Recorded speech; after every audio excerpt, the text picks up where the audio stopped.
do whatever you want. But I'm dishing out information from the hip, okay? So, are you recording this? Yes. Send Scylla a message and say, Mr. Nate's not calling you, he's just gonna send you a report. Yes. Wonderful. Yes. 1960. Why is that an important year? Democracy? Democracy. Wait a second. Independence from UK. 1979. Why is that important? Independent. Regime change. Regime change. Yeah. Yes. Parliament. Okay. And then there's one more important year. 1999. Why is that important?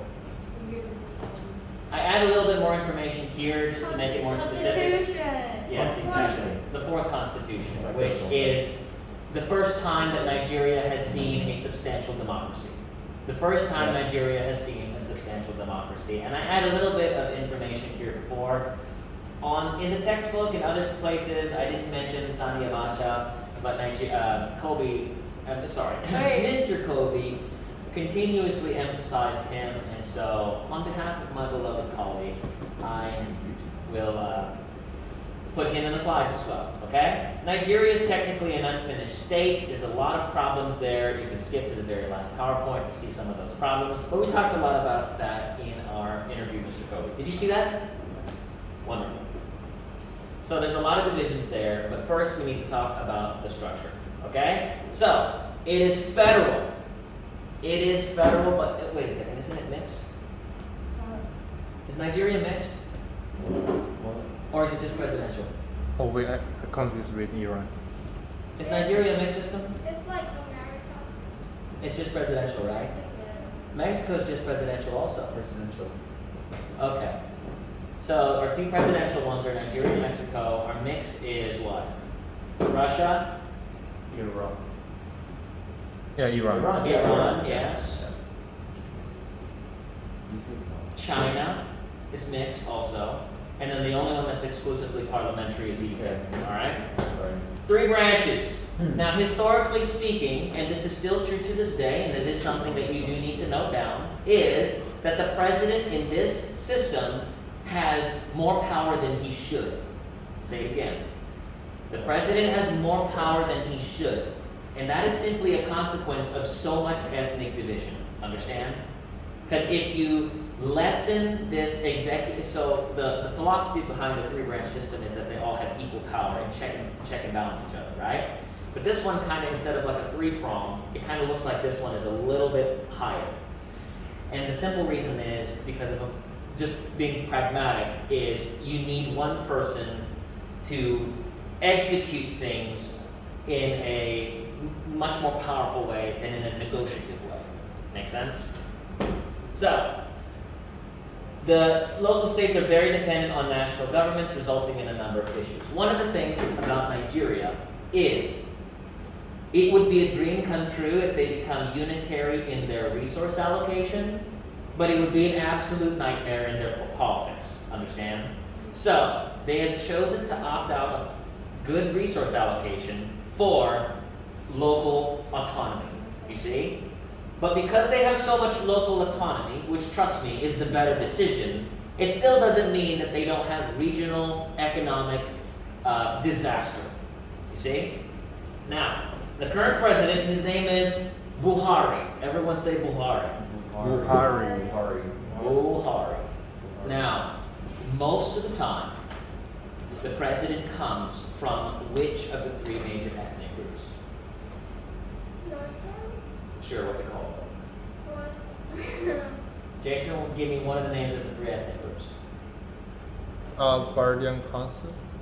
One of the three major ethnic groups. Yoruba, thank you, Rudy. Excellent job. Henry? There's Igbo. Igbo. And what's the last one? Daniel? Does start with an H, yes. Han. That's the Chinese ethnic group. Hanzhou. That is probably another Chinese individual within the Chinese ethnic group. Oh. Sure, there's a Hanzhou out there somewhere. Hausa Fulani. Hausa. You need to memorize that name. Hausa. House of Allah. Hausa Fulani. Okay? Where is that? Now, a majority, this is the northern region. The northern region. A lot of desert, a lot of rocks, a lot of cows, a lot of Islam. Okay? Now, this is comprised of the majority population because Islamic people like to make lots of babies, understand?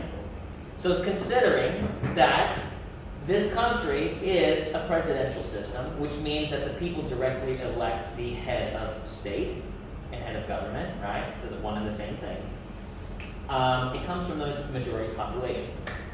So oftentimes it comes from Hausa, understand? Now, he has 4-year terms and 2-term limits. Very similar to America. Is that the same in any of our other countries? I don't think it is. Mexico, how long? 6 years. Is it for 2-year terms? 2 terms? Only one. Only one. Sehenia is six long stretch of years, but only 1 term. You can't get reelected. Understand? Russia's how long? 8. Is it 8 or is it unlimited? Isn't he gonna be there forever? Is that a recent change? I thought you guys said there's a recent change where there's no term limits. For who? Yeah. Putin. Yeah, he's until 2036. 36. He Is that changed 8 that. terms? He changed that 2 years ago. Okay. Well, let's just say that it's longer than, right. Anyways, Xi Jinping, how long is he going to be in office? 6. Till he wants to, right? He's God. Anyways, pray for Taiwan because we might have domino effect for authoritarian regimes. Anyways. Wait, but did you see the Chinese government, like, they also condemned Russia on the Ukraine? Oh, sure they did. Okay, I see. Sure, yeah. Bad Russia. Don't tell them that I'm financing your whole Ukrainian exploit. Where do you think, listen, Russia's slapped with all these sanctions, Yeah. right? Where are they getting their money from?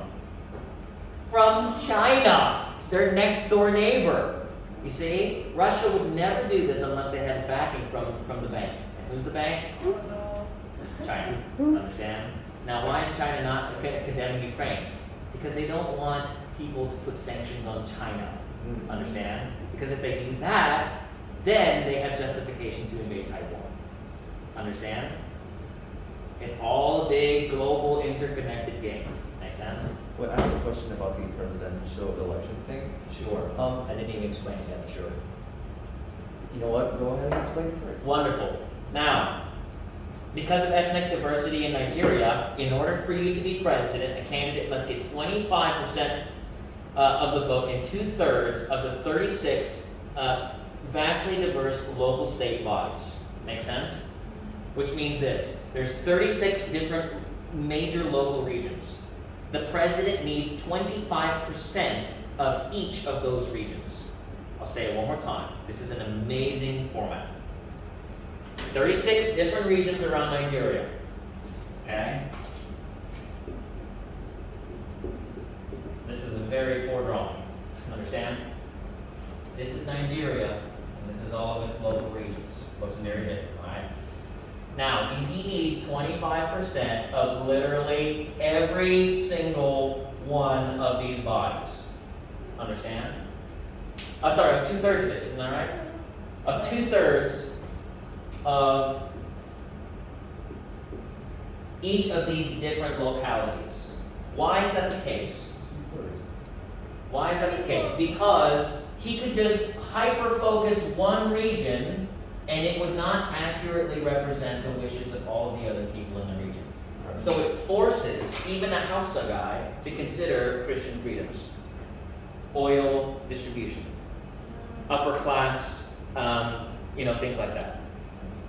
I think it's a really good system. So he needs 2/3 of the states and 25% of those states in the 2/3. Everyone understand? Give me thumbs up. Give me thumbs up. Awesome. Yes, Rudy. This is not a thumbs up. I mean, technically it would be a thumbs up, but.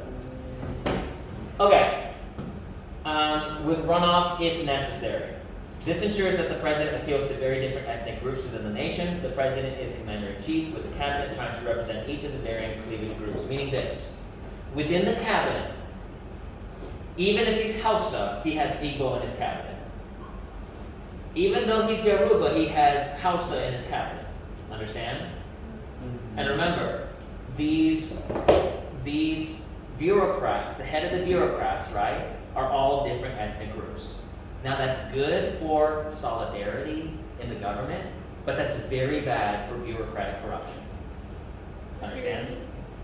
Very good for national solidarity, meaning, yes, the president has all the close people, he can hear our desires, all these things, right? We're one as a government.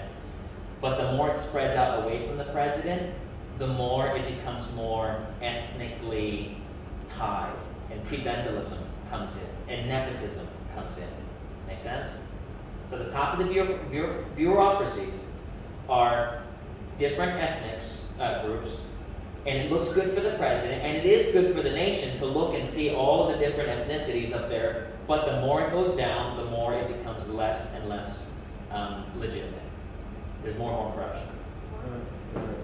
Since the regime changed, bicameral legislature. Remember, 1979 is the regime change.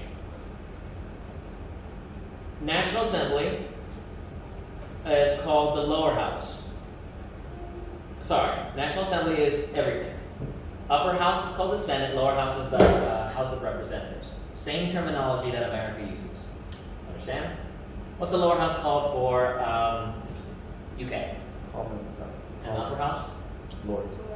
What's the lower house for the Duma? For what? Wait, what? Lower house. Sorry. What's the main name for Russia's legislature? Federation. Federal what? Wait, am I actually? Federal what? Federal Assembly? Yeah, Federal Assembly. Okay. What's the upper house for Russia called? House of Lords. It's not House of Lords. Do I remember this? Federation Council. It is the Federation Council. Correct. Oh. Maybe the only participation going down is LL's participation because Daniel's redeeming himself right now. Okay. Actually, Federation. Well, good. How about for Mexico? Upper house. I don't know. Mexico. Something that Senate. Senate. It's for upper house. Senate. Senate. Lower house for Mexico? Lower house. Yeah. Chamber of Deputies. Excellent. Oh, Okay. oh. Now, members for your terms. Historically acted as a rubber stamp. What's a rubber stamp? Represent. What's a rubber stamp? Very important term. You know what? You don't know. Useless. Temporary. Useless is good, but not totally useless. Just approval. No, like temporary. Not approval, no. With the staff. It is the illiberal facade that it's being processed and reviewed by a legislative body, but actually it's not. So the rubber stamp is basically making something that's only made by a select group of people. It's handed to a bigger body, and they go, yeah, we're deliberating on it, and then they just pass it over, right? So it's a fake legitimacy. So historically speaking, Nigeria's legislation was a rubber stamp, and the president had all of the power. But now it's slowly increasing in power. The power of the legislator mirrors the other legislators' study, so they essentially do the same thing. Taxes, give me another one. What does legislation do? Laws. Right. Okay, laws, what else? Policy. That's the same thing. Anything else? Synonyms. Bills, laws, policies, civil order. Civil liberties. Anyone else? How about declare war? Declare war is what legislators do. What else?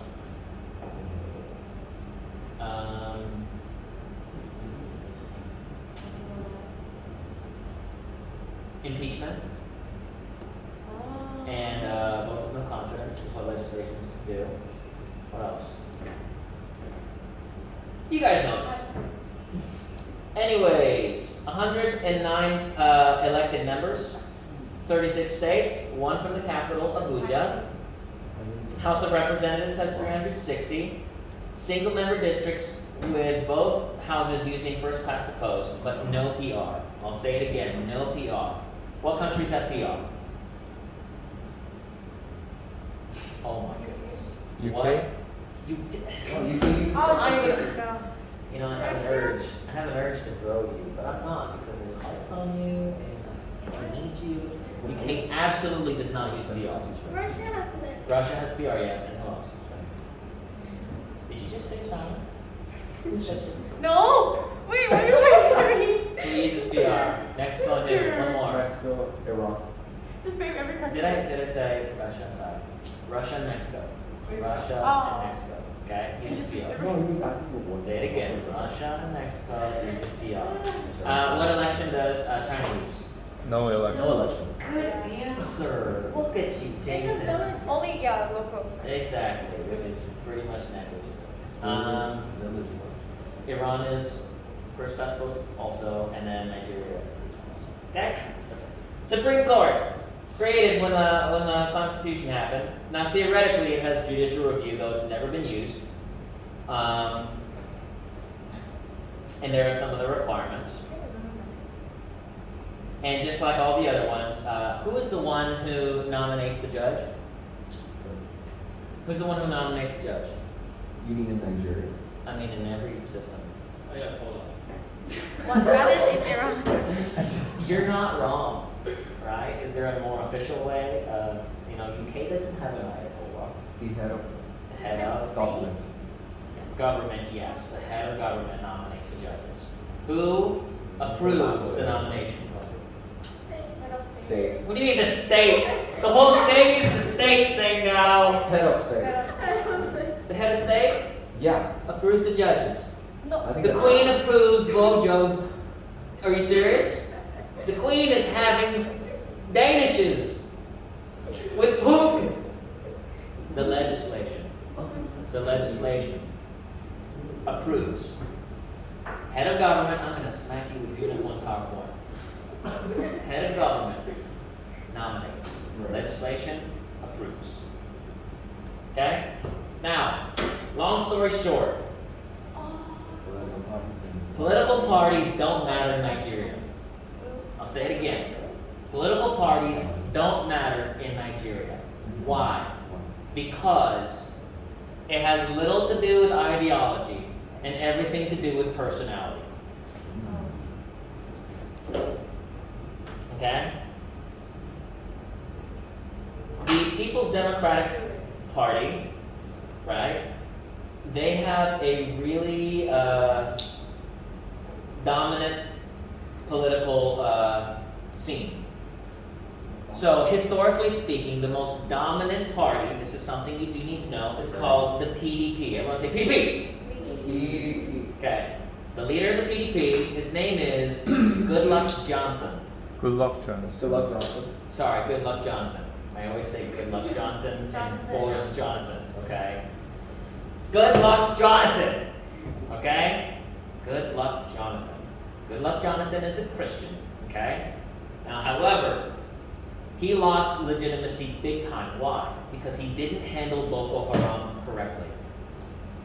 He didn't handle Boko Haram correctly. Boko Haram. And also, how did he maintain his power? He's friends with the big men. The big men, okay? But basically, it's all of the business CEOs. He's politically right. Did you guess that? I mean, What? obviously, he's not politically left, obviously, Oh, yeah. right? So, now the INEC,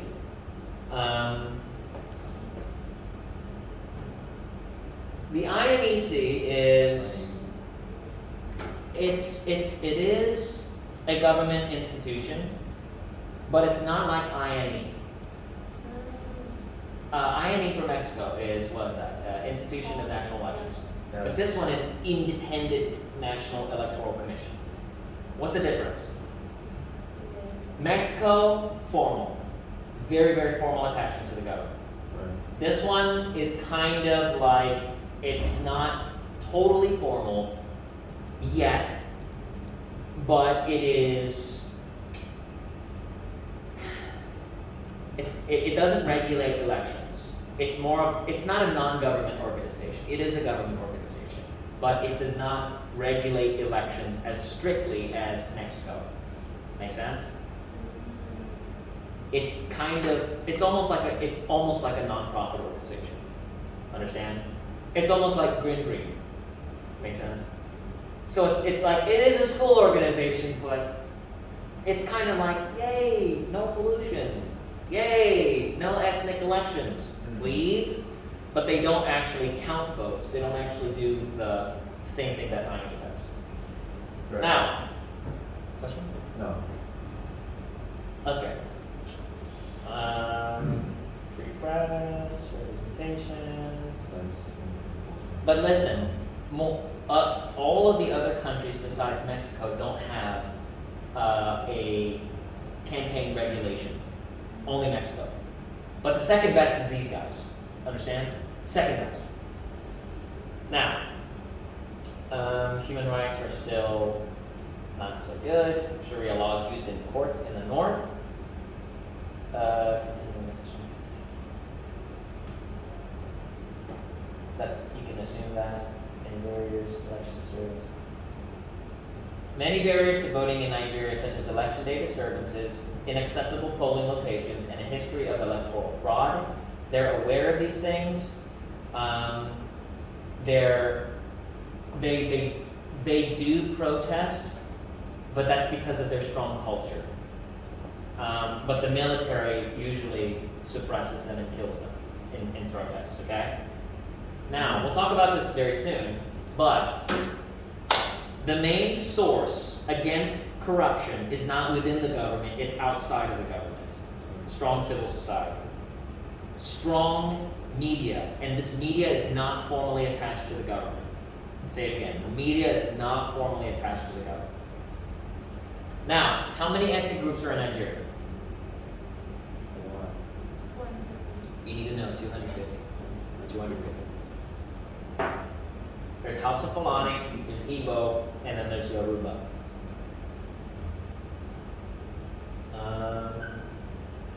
Now, Igbo is mostly Christian.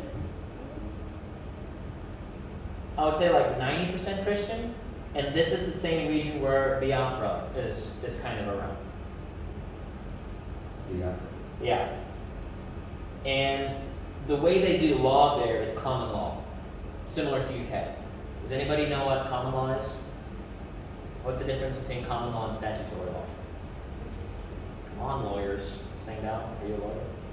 No? You didn't think so? Common law is also called the law of precedence.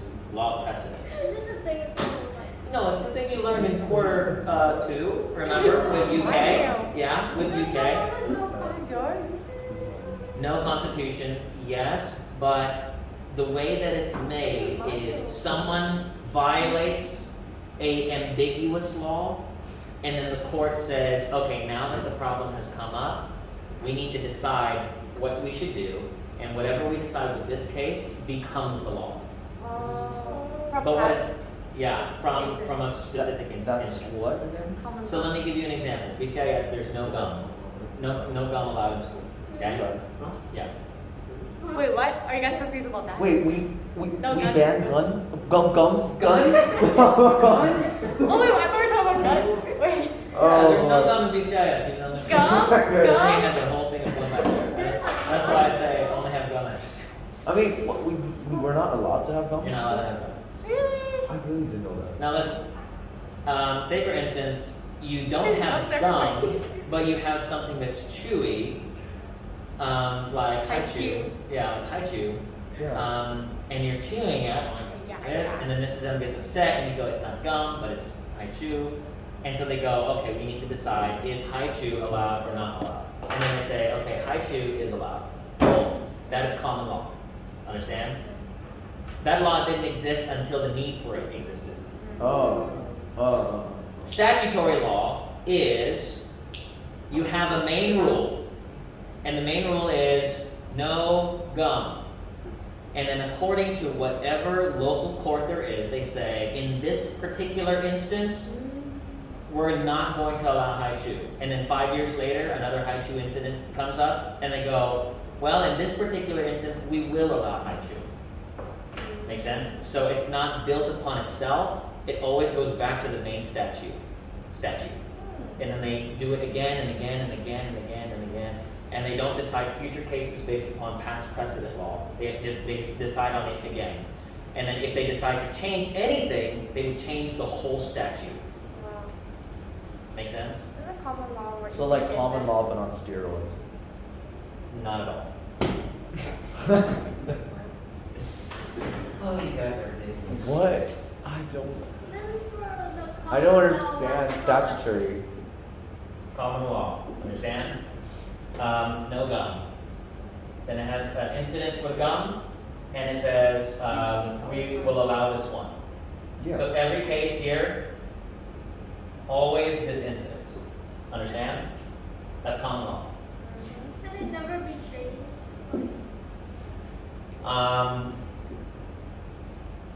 It pretty much can't unless you have a whole new bill that completely wipes out everything else. Right? Statutory law. This one is congratulations. There's another incident that's identical to it, and they go, we don't want that. I don't. Make sense? But why? What's the reason? Different interpretations of this one statute. By different regions. By different regions, correct. So in one state you could do this, but in the other you couldn't. It depends on the severity of it. If it transcends one local court appeal, then it'll go to a regional one. And then it'll go to Supreme Court. So the U.S. is Statutory. Actually, it's a mixture of both. But all that you need to know is that Nigeria and Nigeria and the UK are common law. Okay. And what's famous about UK is they don't have a written constitution.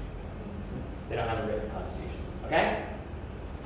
Now, Igbo practices common law. Igbo is where all the factories are. Hausa is where all the Muslims with cows are. And cows are extremely important. Yoruba is 2/3 Christian, 1/3 Muslim. These are where all the academics are, the professors are. Now, in between Yoruba, Igbo, and Hausa, so between these, the top and bottom, there's something called the Middle Belt. Middle Belt. Oh, the plateau states. That's where all of the conflict happens in there. Okay? It's kind of a buffer between these two regions. That's what I said in the next one. Okay?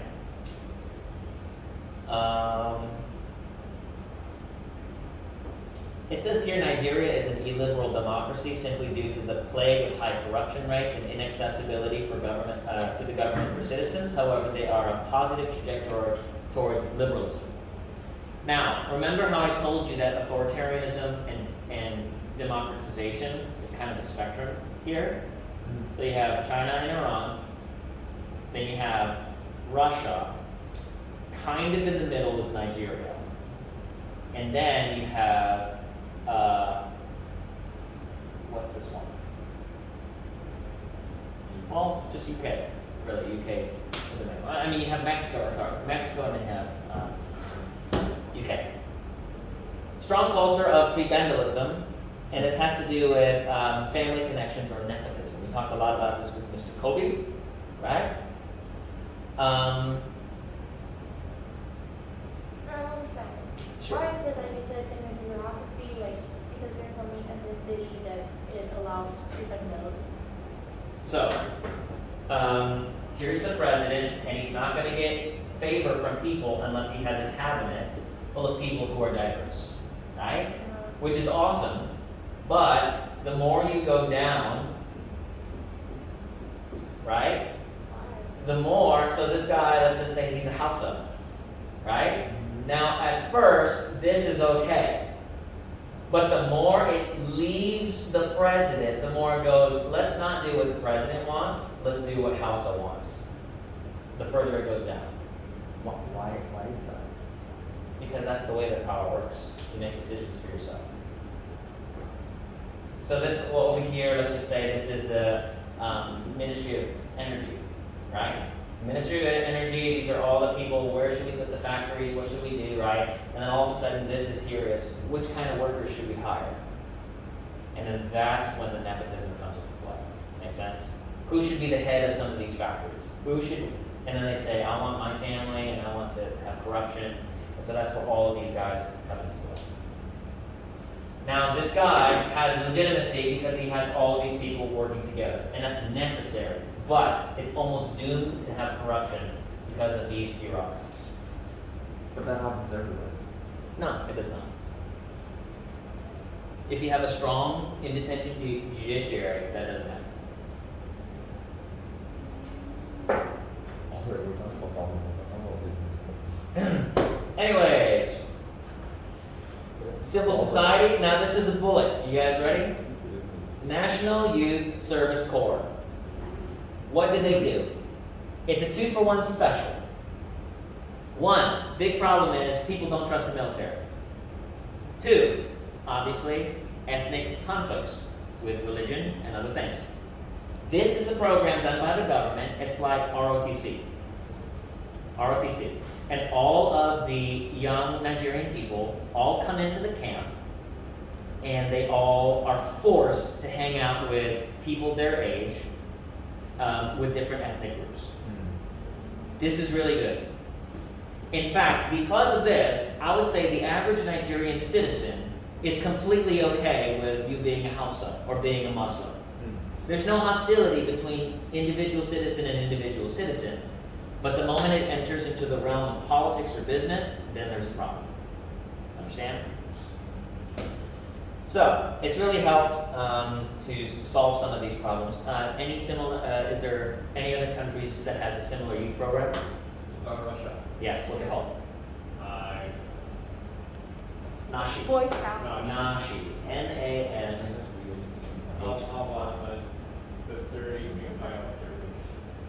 Oh, Hitler youth camps? No, we won't talk about that. Okay.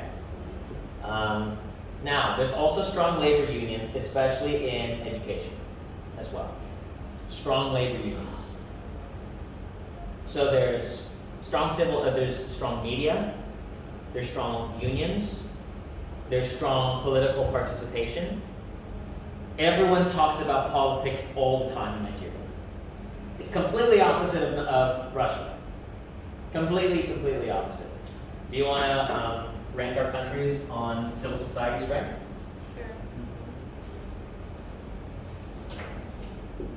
Nigeria, Russia. What's number 2? UK. Yeah, Mexico? Probably Mexico. Really? Well, UK. But I thought like UK had like the. 4 is Iran, China. Iran, China. That's what I would. That's what I probably would. Yeah, UK lost its position because they chose to moderate their ideology to be kind of in the middle, right? They're kind of lukewarm with their ideology. What's their ideology? They want strong men. And their ideology is oftentimes based on recent things, like Brexit or border problems. That's when you see a peak in civil interest. But otherwise, in the typical political arena, it's pretty moderate. It's like, whatever. It's a little bit indifferent. But Mexico is a little bit more hot with the youth and with needing to do strong, what is it? Reform, infrastructure, and against drugs and things like that. Rentier state. I know we're going super fast, but trust me, we need to do this. They are part of the supranational organization called OPEC. Is anyone else in OPEC? Iran? Who else? Mexico? Who else? Are you traumatized? You actually did really good. Isn't Russia? Russia, Mexico, who else? So I'm making the obvious one. Iran, thank you very much. Thank you very much. Oh, yeah, that makes sense. Now,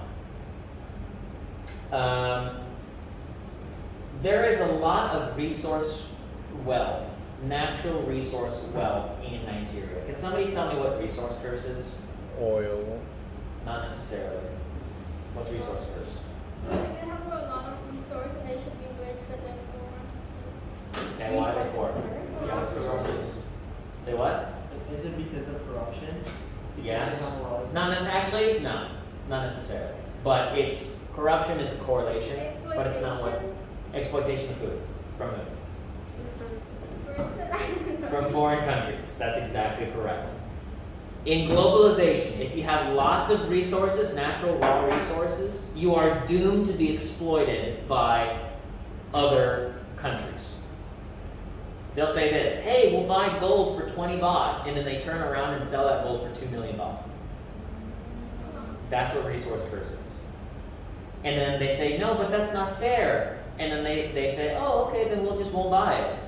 And then another country comes and says 20 baht or 25 baht. But the global competition always keeps the prices low, because if you keep the prices low, then you can exploit the people. Very well. Ghana recently is getting a lot better, though.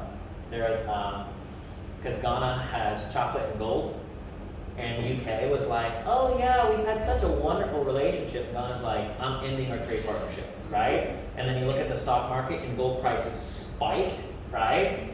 And all the countries are like, Ghana, we're your best friends.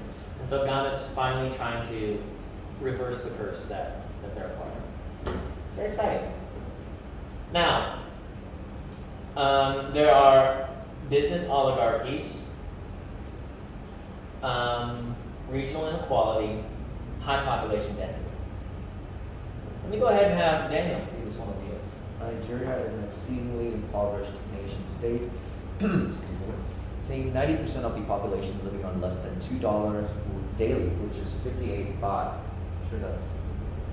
This provides grounds for prebendalism to flourish as many citizens desperately seek employment within the state's bureaucracy. Demographically, only 60% of Nigerians are literate. There is a large regional difference of educational inequality. This begs the question, is Nigeria a failed state, meaning that the state fails to provide for their citizens? In an attempt to diversify their economy, privatize more businesses, and reduce government spending, welfare state programs have been reduced. Is Nigeria politically left or right? You just read it. Yeah, right. Politically right. Nigeria is politically right. Russia is politically what? Left. Right. Politically nothing. They don't care about your political ideologies. Mexico's politically what? Left. Left. Iran's politically what? Right. I would say right. Yeah. I would say right. Yeah. Because remember, left, progressivism, liberalism, new ideas, homosexuality, women's rights, and so they're like, yeah, how about no? How about oil and money? Yeah, oil and money. How about UK? Left. Right. Bojo's what? Leader of what party? Right. Conservative party. That's on the right side. On the right side. But they're not super right. They're like very middle, bland, saltless right. Make sense? And they're pulled that direction because of the NHS. The NHS is a giant vortex of money consuming, so they have strong welfare state programs in UK. What other country do we start? China. China's what? Politically what? Wait, that's actually. Economically right, politically left. Yeah. Why would it be politically left?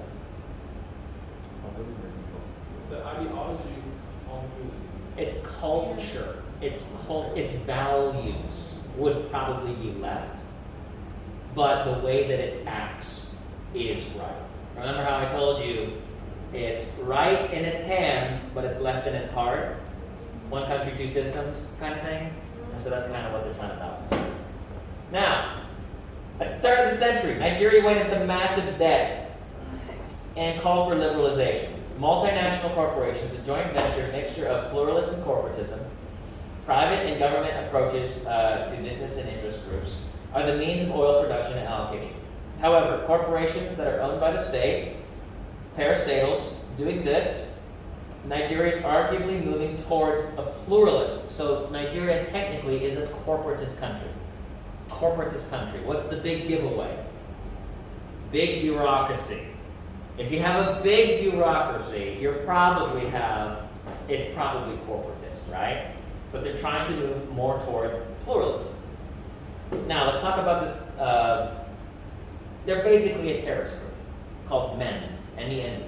Movement of Emancipation of Niger Delta is a group that's focused on dealing with inequality and exploitation of natural resources. Sounds like a good group, but they're the Robin Hood group. They're Robin Hood. Anybody know what Robin Hood is? What's Robin Hood? Kill the rich and take it to the poor. Maybe not. Ugh. Shoot How about we the just rich. go up to their factory and siphon $500 million worth of oil and then sell it and help the poor? Make sense? Do they actually help the poor? Their family. Sure. Understand? So that's what MEND is. Is this the last slide? Yes. Yes. There's still time. Keep your brain alive. What can Nigeria do to solve its problems? I'll tell you. Make a good relationship between the military and the people. And that's probably going to have to take a complete overhaul of the upper echelon of military officers. Because they're all corrupt. Make sense?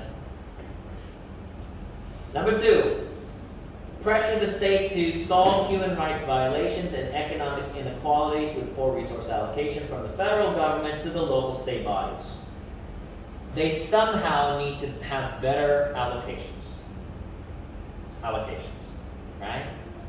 And the best thing that they got going for them is their strong civil society. So if they keep yelling, change eventually happens. Number 3, eliminate corruption. Some people think that you need a whole new constitution. Would you guys agree with that? Would you? Do you think you need to dissolve the government, or do you think you can weed out one corrupt government officer at a time? China is a good example. Tell me. What is China doing to reduce corruption? I think the government made a new branch called Yeah, inside of the government to deal with corruption. Yeah, that's a good solution. Is to make a whole new branch, right? Hello. Did you miss anything? Nah. This is what we already talked to. Exactly. So you're basically an expert already. So what Rudy was saying is a truly independent, secular judicial system, not Sharia, but that would probably be very difficult if you're trying to do a national judicial system that is not Sharia. So you might need to have 2 of them, completely separate. But even that runs the risk of corruption. Number 4, privatization and diversification of the economy. You can't make it only oil dependent, or else you'll always be somebody else's slave. Distribution of powers to the other branches and to the bureaucracy, as soon as the bureaucracy is done being corrupt. Yes? Question? Yeah, sure, go ahead. Now, there's a lot of AIDS there. There's a lot of crime, kidnapping, and another thing to understand is the police there is unreliable and corrupt. And so what you have is called vigilantes. Do you guys know what vigilantes are? What's a vigilante? Sing down. Do you know? Like they're enforcing justice with like their road. They're citizens that are doing public service with their AK-47, and they're dressing up like Batman, and they go around and they kill criminals. That's basically what. Did you just find your life calling, Pinky? Is that? Okay. Well, wonderful. We're terrorist organization. On the southern side, you see an emergence of women's rights, and the northern Sharia law is still pretty. I'm pretty sorry. The last sentence of the second point, citizens often look to vigilante groups or terrorist organizations. Yes. They look to terrorist organizations for informal security. Correct. Like Boko Haram. Yeah, and also other terrorist ones.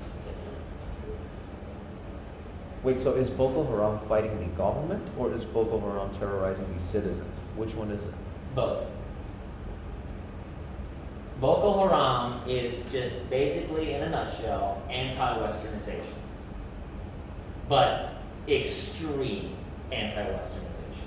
Remember how in Iran you have this kind of two-sided balance between let's get money, but it might compromise our faith? Boko Haram is who cares about money? And even if you're a moderate Islam, right, and you kind of have one hand in the Quran and the other hand in your wallet, then they'll say, you're not a true Muslim and we'll kill you. Make sense? So that's what Boko Haram is. In fact, let's read about it. Since Ella is about to fall asleep, go ahead and do the lesson. This terrorist group residing in the north of Nigeria directly translate into Western education is sinful. Their aim is to establish a more fundamentalist national Sharia law. This Sunni fundamentalist group was founded in 2002 and has carried out hundreds of suicide bombings and attacks, the most international and famous being the recent 2014 kidnapping of 300 young girls from a boarding school. You guys remember seeing this on the news? Nobody remembers seeing this on? Really? Wow. But Within the same year of 2014, over 6,000 murders were contributed to Boko Haram. 6,000, not 600. Partnering with ISIS, Boko Haram is directly responsible for the murders of 20,000 people and the displacement of 2.3 million natives. The government has faced considerable criticism for not committing fully to the destruction of this group. And the reason why is because technically, if you want to be as strict as you can, they're not outside the teaching of the Quran. They're actually inside the teaching of the Quran, right? So, Buhari is like, yes, Boko Haram is evil, it's bad, we shouldn't do it, right? But is he going to send the military after them? No, because if he does that, you know, they're not technically not doing what the Quran says to not. They're actually, you know, Muhammad did chop people's heads off and things like that. Make sense? So the Christians especially are saying we need to deal with this problem big time. Make sense? Right. Yeah. So last note is that ISIS basically doesn't exist anymore. It's just kind of a fringe group that's scattered around the world now because President Trump absolutely pulverized ISIS.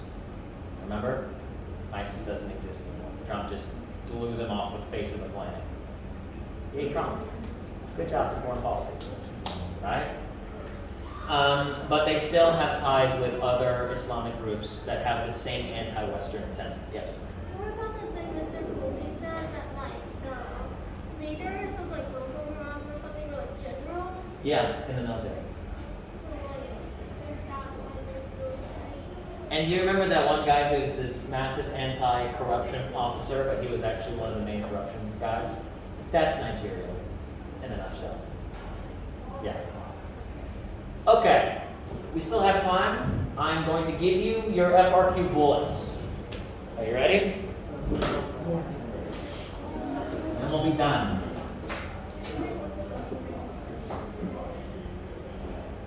What's a good bullet? Obviously Boko Haram. Anyone else? Regime change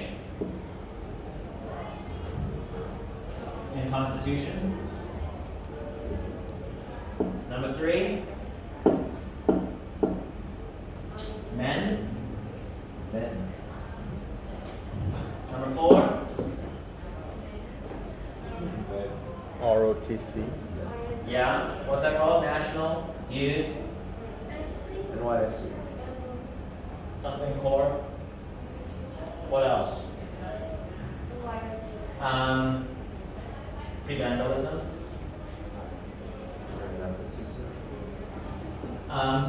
Election structure. What else?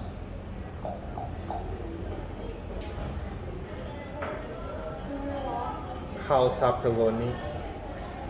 What about it? INEC. Like PDP. Oh, the parties?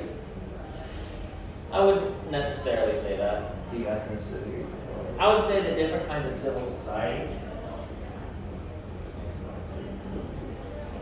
So you got media, unions, anti-corruption as well. Sharia, not necessarily. Ethnicity. Ethnic groups, that's more of the general information, not so much of the free response one. Sunni, Biafra, and Niger Delta. By what? And the Niger Delta. Biafra. Yes. Independence. What are those? Laws of vertical. So here's your bullets. Daniel, It's like a sovereign song. what is Biafra? It's a. What is your I asked him reading the same do? thing too. What is your reading do?